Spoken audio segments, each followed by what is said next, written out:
Hola, mi nombre es Antonia Diubi, yo soy profesora de literatura de la Universidad Adolfo Ibáñez en Santiago de Chile y estoy muy contenta de estar en este quinto coloquio de publicaciones periódicas argentinas en un contexto latinoamericano, organizado por Geraldine Rogers y Verónica Delgado. Va un agradecimiento a ellas por esta invitación y un saludo a los colegas y las colegas que están participando de este encuentro.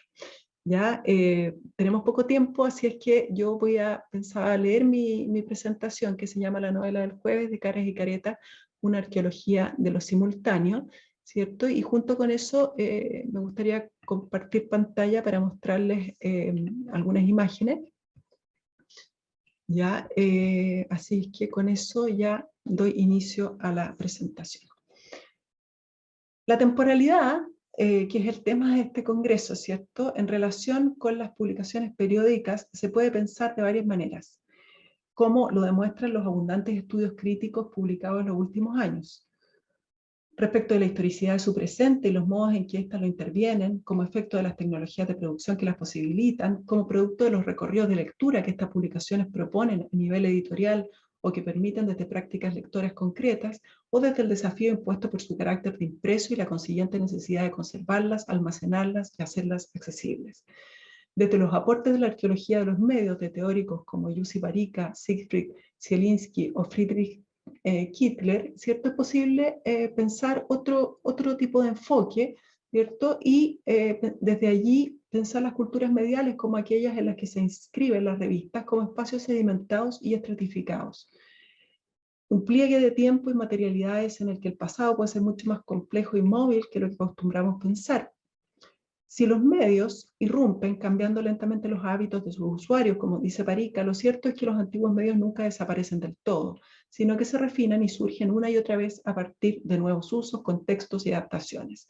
Las revistas ilustradas modernas que proliferan a partir del siglo XX en Latinoamérica, ¿cierto? Hacen un uso intensivo de la imagen fotográfica, pero eso no vuelve obsoleta la cultura del libro, la de los impresos efímeros o la del dibujo a lápiz. Todos estos medios y muchos otros y sus diferentes temporalidades entran en las revistas, sin ser asimilados por la periodicidad de su forma específica de producción, en este caso semanal.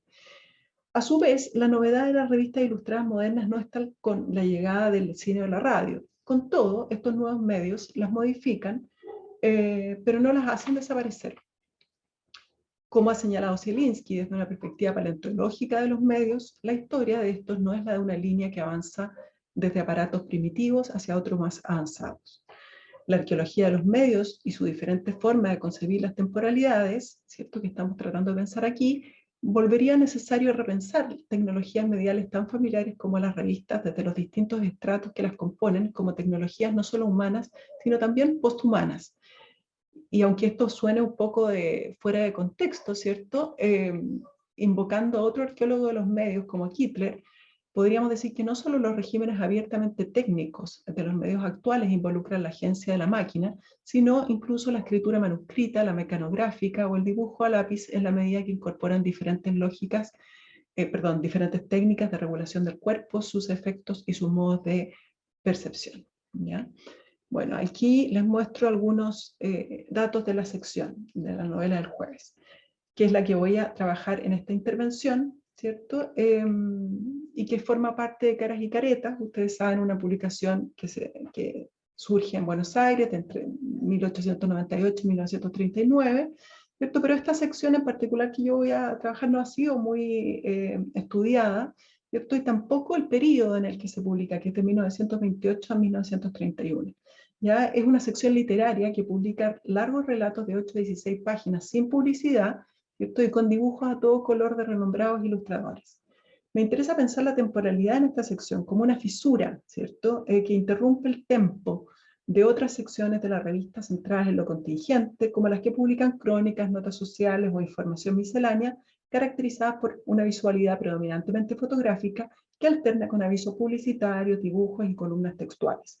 Si por un lado los largos relatos que dan vida a cada número de la novela del jueves y las ilustraciones de autor que los acompañan, muchas veces ambientadas en escenarios montañosos, selváticos o lejanos, instalan una suerte de anacronismo respecto del resto de la publicación, ¿cierto? Pareciesen más antiguos de alguna forma que el resto de la publicación. Por otro lado, las coloridas páginas de la novela del jueves son la prueba más llamativa de su actualidad. Y aquí les voy a mostrar unos ejemplos de esas portadas para que ustedes vean a qué me refiero con la actualidad del color, ¿ya? La exuberancia del color, limitada a las páginas centrales de la revista que conforman la sección, constituye un despliegue técnico, supone un costo adicional que pocas publicaciones del periodo pueden permitirse en tiempos de crisis económicas como los que sufre Argentina después de la Gran Depresión norteamericana, y llama aún más la atención tratándose de una sección dedicada a la literatura. Cada número incorpora otros relatos, muchos de ellos ilustrados, que sin embargo no son a color. Esta temporalidad estratificada, no lineal de la sección dentro de la revista, cabría pensarse desde la arqueología de los medios, como he dicho, ¿cierto? La revista como un todo, ¿cierto? Se puede pensar desde allí, pero a su vez la novela del jueves está marcada por estratos internos que señalan la simultaneidad de temporalidades tecnoestéticas disyuntas, como la del relato literario extenso junto a la de las ilustraciones a todo color.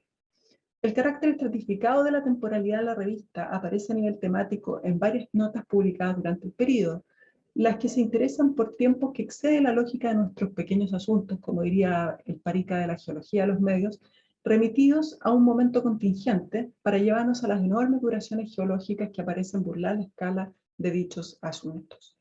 ¿Ya? Ahí tenemos el ejemplo de uno de esos artículos. ¿Ya? La tensión entre un tiempo lineal histórico y un tiempo de una duración que se rige por otras escalas y trayectorias aparece en este artículo, ¿cierto?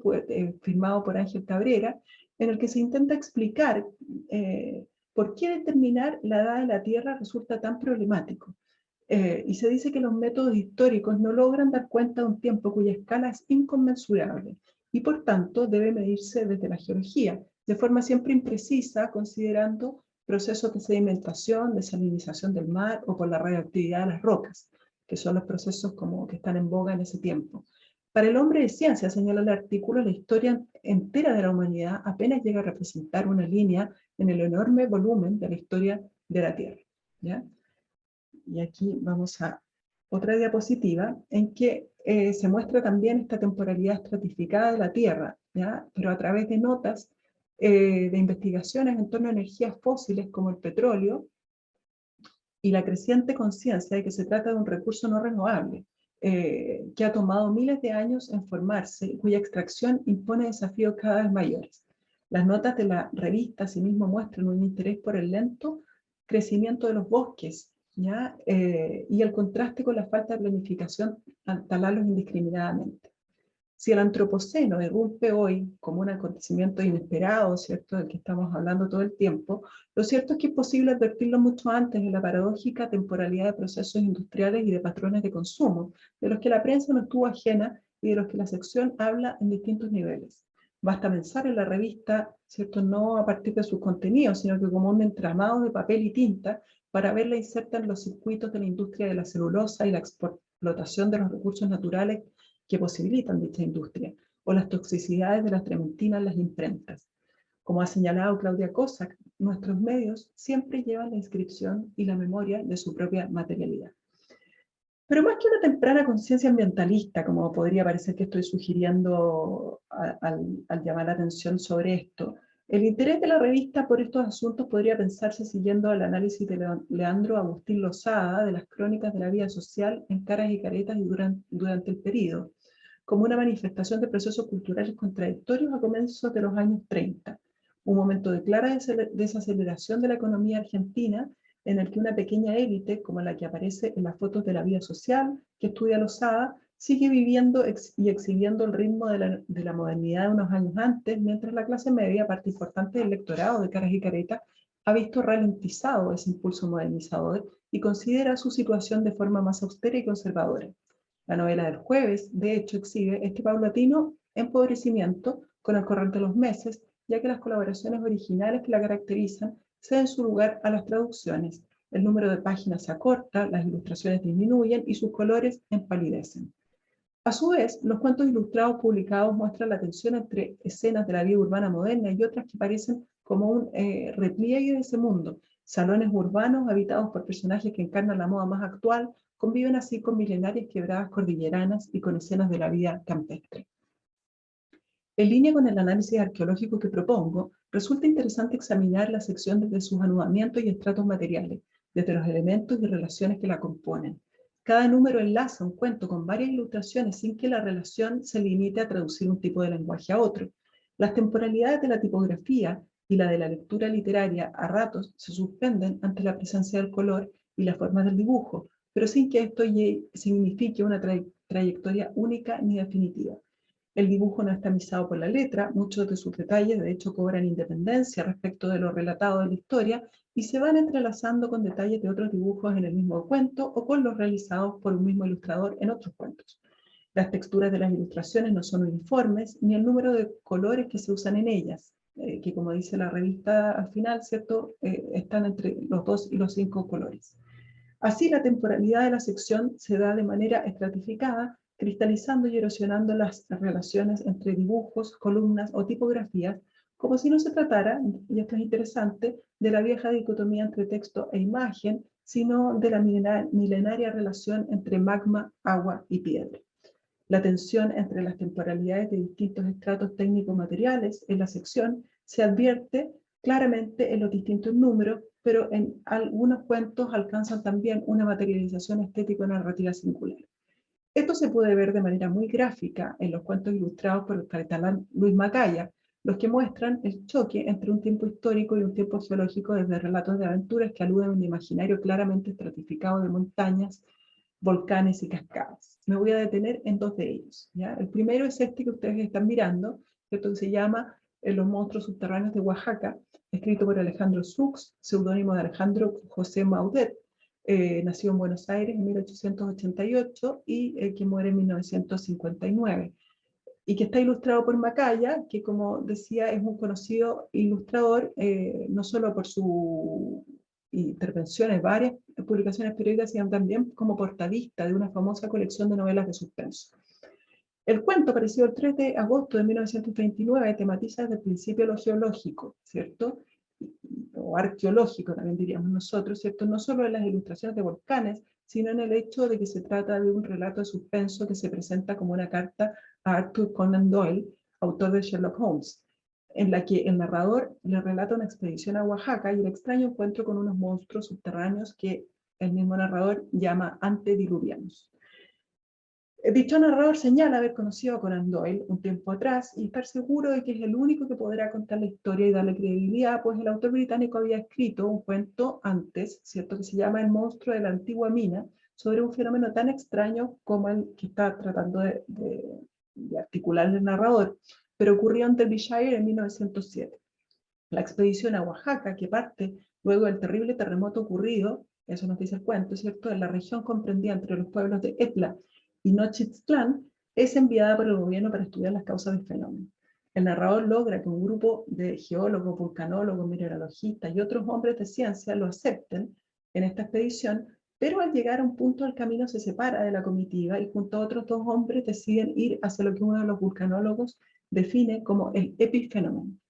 Bueno, el resto de la expedición está escapando de allí, ¿cierto? Los temblores aumentan a medida que avanzan y temen incluso estar viviendo un cambio en el eje de rotación de la Tierra.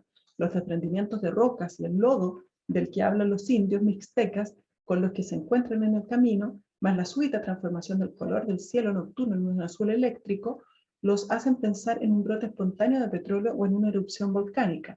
Sin embargo, esta experiencia es solo la antesala de la terrible visión de los monstruos que se les aparece entre el lodo y que transformarán para siempre la vida de los aterrados excursionistas, ya que como nunca lograrán explicarse, a pesar de sus esfuerzos, lo que pasó ahí, ¿cierto?, deciden ni siquiera mencionarlo, ¿cierto?, entre ellos. En ese contexto, la carta de Conan Doyle, que abre el relato, operaría como mediadora entre el tiempo detenido de estos aterrados expedicionarios y el presente, ya que se espera que su destinatario, Conan Doyle, sí podrá explicar lo visto y con ello volver el tiempo a su curso habitual histórico, ¿cierto?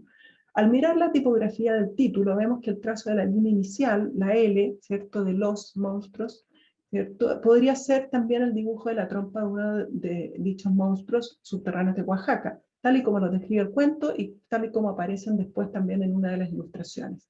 El encabezado de la carta, por otra parte, introduce otro estrato no solo en la diégesis, ¿cierto?, al marcar como un cuento dentro de un cuento, sino que también en la materialidad de la sección, porque está puesto con otra tipografía, ¿cierto? Se marca ahí como un texto especial. Bueno, y entonces este encabezado, digamos, nos muestra estos distintos segmentos, ¿cierto? Al anudarse y erosionarse, estas letras, las columnas y dibujos tienen la capacidad de ilustrar el cuento, de anticipar o de relantizar lo que se relata, de desplegar o replegar un plano dependiendo de la escala de percepción que está en juego, ¿ya? Bueno, cambio hacia el segundo texto, que se llama Los Buscadores de Oro, y que fue escrito por el salteño Juan Carlos Dávalos y publicado el 14 de abril de 1928. En él volvemos a encontrar los imponentes macizos montañosos de Macaya, lo que va produciendo un entrelazamiento que se advierte en la escala de la sección como conjunto y no en la de los ejemplares individuales, ¿cierto? Es decir, es necesario contrastar cada uno de los cuentos, ¿cierto?, teniéndolos a mano y viéndolos como simultáneamente para darse cuenta de la afinidad estética que tienen, ¿ya? Esta relación es imperceptible si no se apela a dicha escala, que es la de las páginas de distintos números frente a frente, contrastadas simultáneamente y no sucesivamente. Al igual que el cuento anterior, Los Buscadores de Oro es un relato estratificado en términos de la diégesis, ya que la voz del narrador testigo abre paso a las entradas del diario de vida de Roldán. O sea, esta vez aquí no vemos cartas dentro de un cuento, sino que vemos un diario de vida dentro de un cuento. Interesante que ambas formas, tipologías discursivas, implican lo cronológico, ¿cierto? Bueno, este Roldán es un hombre que se ha enriquecido en exploraciones petrolíferas y en otras actividades mineras. El misterioso diario habla de la aventura de Roldán, que Roldán emprendió con un norteamericano que conoce en Tacna cuando lo acompaña a la provincia peruana de Paucartambo, en la región de los indios Huachipari, sobre uno de los contrafuertes orientales de los montes Payacraca. El norteamericano quiere hacerlo su socio en un lavadero natural de oro que ha encontrado en las profundidades de una quebrada de la zona, para que lo ayude a sacar el mineral de allí sin que nadie más lo sepa. El diario registra las faenas que ambos realizan al emprender el viaje, despejando el terreno, cazando tapires que ni siquiera pueden llevar consigo, porque son irremontables desde la quebrada en la que están, ¿cierto? Entonces que van a tener que ir dejando en el terreno, en el río, ¿cierto? Y bueno, y van también escondiendo el oro que tampoco pueden llevarse de inmediato, y que es este oro que encuentran en cada uno de los peldaños que irrumpen en una caída de agua, ¿cierto?, a la que nadie más ha accedido, entonces aquí no les implica ni siquiera tener que hacer un trabajo extractivo, ¿cierto? Está ahí el oro en cada uno de los peldaños. Un día el norteamericano contrae algún tipo de enfermedad de la selva y tras perder el juicio e intentar matar a su amigo, muere en el remoto lugar. Es claro que la intromisión de los hombres en ese rincón del mundo parece castigarse desde la lógica del relato, dejando truncado tanto la empresa del oro, por otro lado la aventura viril, ¿cierto?, que se señala de los dos amigos, como las entradas cronológicas del diario, sugiriendo así que esta forma del tiempo, lineal, cronológico, ¿cierto?, tampoco tiene cabida ahí. Roldán vuelve sin encontrar el oro que había escondido y tiempo después revelará la historia al narrador. Este le dice que podría publicarlo, él, ¿cierto?, el depositario con el que está hablando Roldán, ¿cierto?, podría publicarlo como cuento de su autoría sin necesidad de cambiar nada. Al hacerlo, el escritor se transforma, como ocurre en el cuento anterior con el escritor Conan Doyle, en un mediador que permitirá activar nuevamente el tiempo detenido de lo profundo de la montaña y devolverlo al presente. El desenlace es interesante porque el narrador escritor afirma que le parece evidente que el oro sigue ahí y que no fue robado por los indígenas de las tolderías próximas, como le había dicho Roldán. La conclusión del narrador es que el oro siempre estuvo allí, a pesar de que les haya sido imperceptible, ¿cierto?, a Roldán y a su amigo, instalando nuevamente el tema de las escalas y de los estratos en un lugar central del relato. Porque lo que habría ocurrido es que este oro ellos lo fueron guardando en un tronco ahuecado, ¿cierto?, pero no contaron con que el movimiento de la Tierra iba a hacer que fuese bajando hasta llegar, ¿cierto?, a enterrarse dentro de la Tierra. Entonces, cuando van y lo buscan, no lo encuentran, pero eso no significa que no estuviera, ¿cierto? Y entonces allí hay una cosa estratificada también que está señalando el cuento.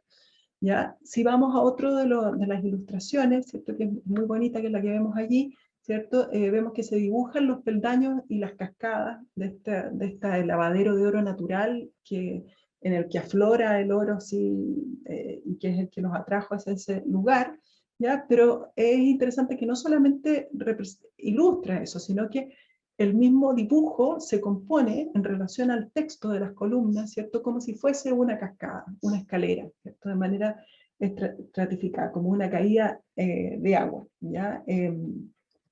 Por otra parte, la última página, ¿cierto? Nos muestra esa escena del cuento en la que está Roldán, ¿cierto? Es el que está enterrando a su amigo, al norteamericano, cuando este enloquece y muere, ¿ya? Y hizo un hoyo, que es ese segmento café que está ahí en el cuento, pero si vemos abajo de la ilustración, en vez de terminar de manera regular, antes de la firma de Macaya, se ve como una línea irregular, lo que va haciendo como pensar, ¿cierto?, al espectador que lo ve, que la ilustración de esta página delinea el borde de la excavación que el narrador realiza para sepultar al norteamericano, pero que al mismo tiempo, ¿cierto?, está como marcando que pudiese ser como un espacio arenoso, ¿cierto?, que digamos conecta ambos espacios, el de la ilustración con el de la página, ¿ya?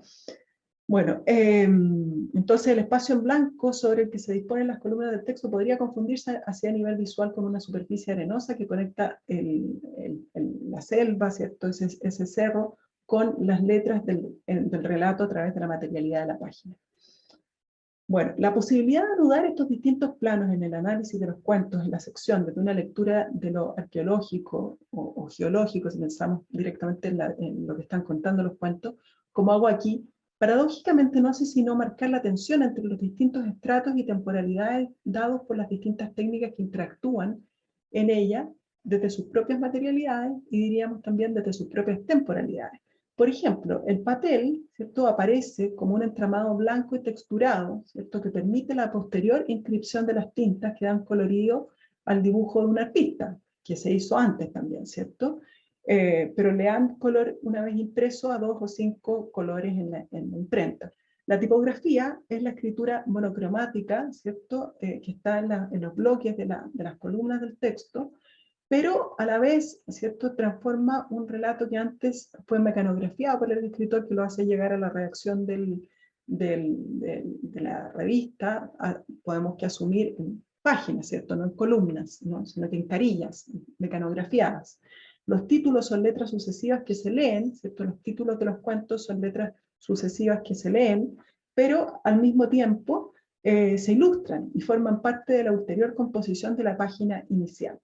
Los dibujos bosquejados previamente por un autor, ¿cierto? Y la sincronicidad que adquieren como obras individuales en cada una de las páginas se resquebraja al considerar las ilustraciones como conjunto y verlas de forma sucesiva a lo largo de las distintas páginas, ¿cierto? Como se aprecia en este otro cuento, ¿cierto?, que vemos que es más de una ilustración, ¿ya? Bueno, con esto paso hacia el final de la presentación, ¿cierto? Voy a leer una breve conclusión. A través del análisis de la sección La novela del jueves, en el contexto de la revista Caras y Caretas, y de la constatación de las tensiones entre las distintas materialidades y temporalidades que las componen a nivel técnico, he intentado mostrar una idea de la temporalidad pensada desde la arqueología de los medios. Esto permite pensar en las publicaciones periódicas como espacios en los que conviven distintas temporalidades tecnoestéticas, interactuando sin resolverse de manera lineal. Por un lado, el imaginario geológico, mineral de los cuentos analizados refuerza a nivel estético este carácter estratificado de la sección dentro de un medio en el que se dan cita a distintas artes y técnicas con sus propias temporalidades asociadas, y por otro, muestra un tiempo arqueológico, diríamos, que está en tensión con otros tiempos invocados por los mismos cuentos, por el resto de la sección y por la revista como publicación periódica. Bueno, lo dejo hasta allí entonces, los saludo y espero que haya quedado más o menos claro, y si no, nos veremos los primeros días de diciembre en que vamos a tener oportunidad de conversar, si bien no presencialmente, al menos sí de manera sincrónica. Así que muchas gracias por la atención y nos vemos en diciembre.